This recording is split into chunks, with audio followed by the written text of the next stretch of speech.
Hey Cisco, and just on a personal note, before we dive in, you're glowing, man. I'm so proud of you for taking the leap and doing everything you're doing. Congrats on starting Fearless Journeys, bringing people together, sharing your gift. It's really inspiring to see.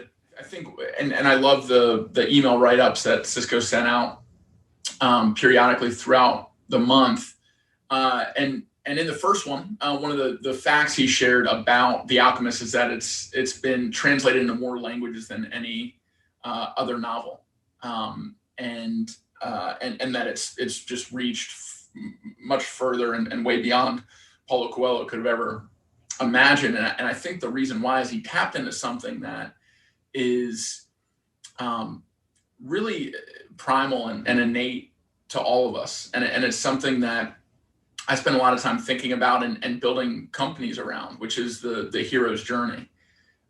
We are all the hero of our own story, whether we see ourselves that way or not.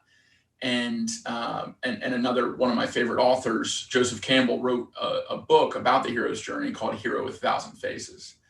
And the steps of the hero's journey are really prevalent and highlighted in The Alchemist, which is why I wanted to share parts of my story through that lens, and then also build prompts around drawing the same things out of your own story. So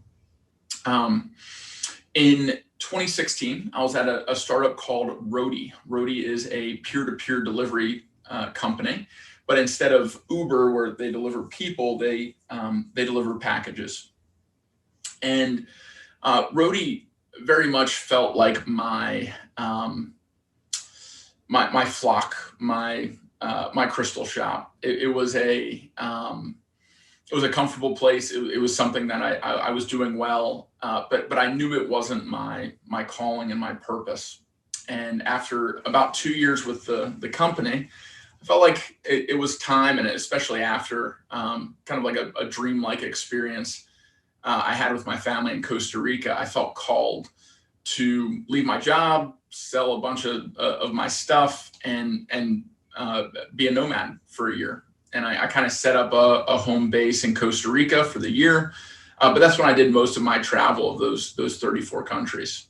And that very much felt like that departure from the homeland or from the comfort zone and into the wilderness, where I didn't have the network that I grew up with. I didn't have a lot of the comforts of home. I was really living out of 2 book bags, and I think that's a really pivotal part of any story and anyone's life is when do you decide to do what Cisco has just done and say, hey, this has been a great chapter and it's time to start a new one. And you can make that as however dramatic as you'd like, but I find that most people that I talk to that kind of look at their life through this lens of the hero's journey, there's always a departure like that.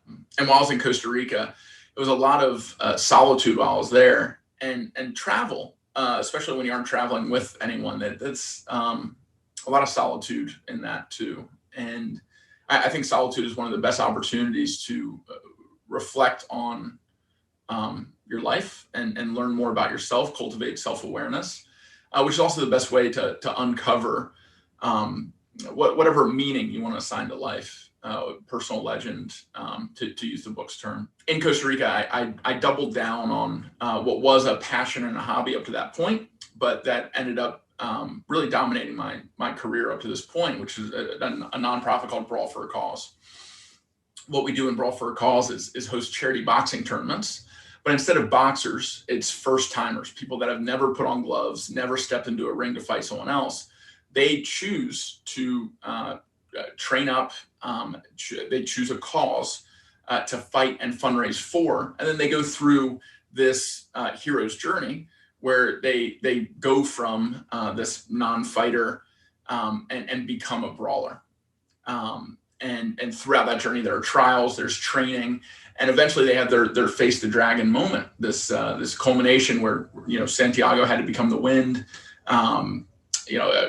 Like someone like Harry Potter has to kill Voldemort. Simba has to face Scar, there's this ultimate moment where all the trials are all piled up next to each other, and you have to test yourself, and not just in a micro way, but in a culmination kind of way.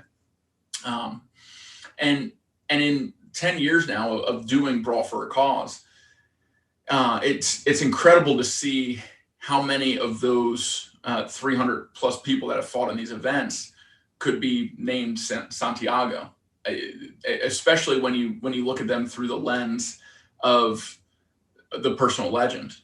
Pretty much everyone chooses a charity that is related to their treasure, their rosebud, their something that has affected them, their family, or their community to such an extent that it leaves an imprint where they're willing to put themselves in harm's way for it. They're willing to leave a comfort zone, take on trials, and face the dragon. And it's really through that organization that I've had this, this book just reinforced to me again and again, and why I make it a point to reread it every year. And I just want to thank Cisco before anyone goes for opening up this space, and choosing The Alchemist, and giving me the honor of being able to kick off this book club with a little discussion. I hope it served you, and at least you're a little entertained or got to know some of the fellow community members a little bit better. And thank you all for your time.